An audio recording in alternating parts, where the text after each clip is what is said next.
Let's talk about email, because something huge, and I mean huge, has changed about how it works. And honestly, it could be quietly sinking your business right now. The old rules are gone. If you haven't caught up, your most important emails, the ones that make you money, are probably just disappearing. So, to really get why this matters, let me ask you something. We all chase those 5-star reviews, right? But what's the actual cold, hard cash value of getting just one more positive review? What's it really worth? Well, the data is pretty clear on this. We're talking about a 5 to 9% jump in revenue. That's not from a whole campaign, that's from a single 1-star improvement in your overall rating. This is a direct line from customer happiness to your bank account. But here's the kicker. That one critical email, the one you send asking for feedback that could get you that 5 to 9% bump, is now running into a brand new invisible wall. I'm serious. Because of this massive shift, your emails might just be getting flat out rejected. We're not talking about ending up in the spam folder. We're talking about never even making it to the front door. It's like they never existed. So what is going on here? Well, we're calling it the Great Inbox Lockdown, and it's completely changed the game. Let's dig into what's actually happening. For the first time pretty much ever, the big three, Google, Microsoft, and Yahoo, have all gotten on the same page. They've created a single unified set of rules for everyone. This started rolling out in 2024, and believe me, it's only getting tighter. And if you think this is just for massive companies, think again. These rules hit anyone sending around 5,000 emails a day, which, let's be real, is a lot of small businesses. And here's the most important part to understand. In the old days, if you messed up, your email went to junk. Bummer, but not the end of the world. Now, the consequence is total rejection. The email servers literally just say nope and block your message entirely. It's a complete communication breakdown. So how did these new gatekeepers decide who's legit and who gets bounced? Well, it all boils down to one simple idea. Think of it like a credit score, but for your website's domain.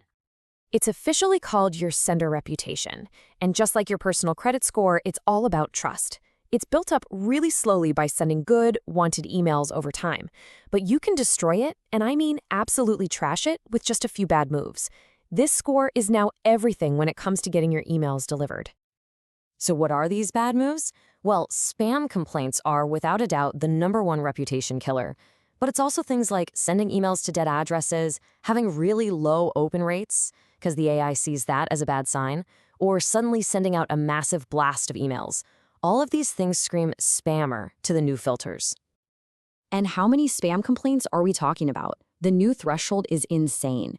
You have to keep your complaint rate below 0.1%. Let that sink in. For every 1,000 emails you send out, just one person, hitting that spam button puts your reputation in the danger zone. If 2 or 3 people do it, you're actively poisoning your own domain. The margin for error is basically 0 now. And here's where it gets really tricky. Your sender reputation is tied to your entire domain, your whole company, like yourbiz.com.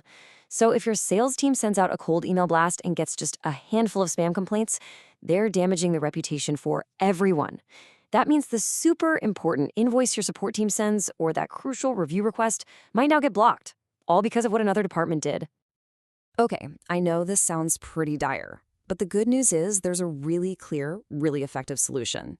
It's called the Two-Mailbox strategy, and honestly, it's pretty much mandatory for any business that's serious about email now. The idea is actually really simple. You need to separate your different types of email.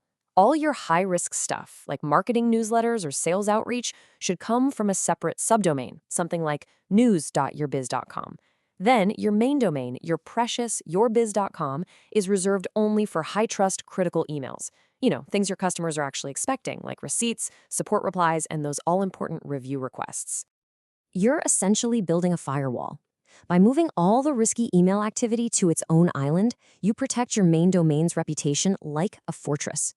This is how you guarantee that your most important messages always get through. So let's make this super practical. You don't need to be some tech wizard to get this sorted out. Here are 4 simple steps you can literally take in the next 5 minutes to protect your business. First, audit your email address. Just ask yourself, have we ever used this for marketing blasts or cold outreach? If the answer is yes, you have to assume it's no longer safe for your critical mail. Second, choose a squeaky clean address on your main domain, like feedback@yourbiz.com, and dedicate it only for high-trust messages. Third, check your score. Google has free Postmaster tools that give you a simple health check. And fourth, ask your IT person this exact question. Do we have SPF, DKM, and DMARC set up? They'll know what that means. It's just the basic technical stuff that proves you are who you say you are. That's it. Look, the reality is the inbox has changed for good.